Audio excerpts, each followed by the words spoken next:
Hey everybody, Dr. Greco here. Welcome to Ministry in a Minute. We've been discussing light all week, the lampstands in the temple and how that symbolism goes throughout the Bible.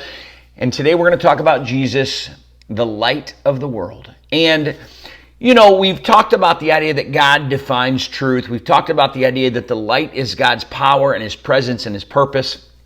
And really, Jesus is the embodiment of all of those things. And when we say that Jesus is the light of the world, I think that means different things for different people. Sometimes that means that He shows us what is true. We talked about that a little bit yesterday. That is what it means that He's the light of the world. Sometimes I think it means that He defines truth. We talked about that a couple days ago. I believe that is true. But there's a scripture that I think ties together everything it means when we say that Jesus is the light of the world. And it's too long for me to memorize, so I'm actually going to read it today. It is Colossians chapter 1, starting in verse 15. And it says, He, Jesus, is the image of the invisible God, the firstborn over all creation.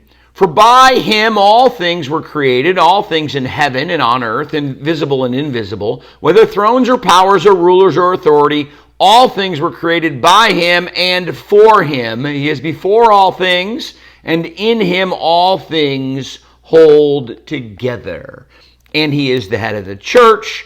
He is the beginning and the firstborn among the dead. It just goes on and on and on. But in Him, all things hold together.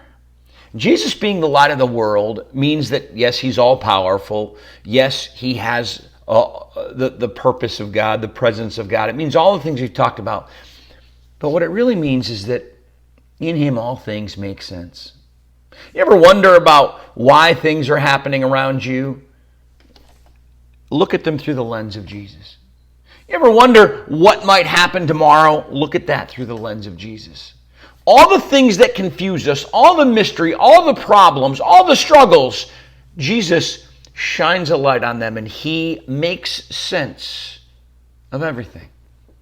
And I think that's one of the most important things, one of the most important reasons we shine a light on things to understand it.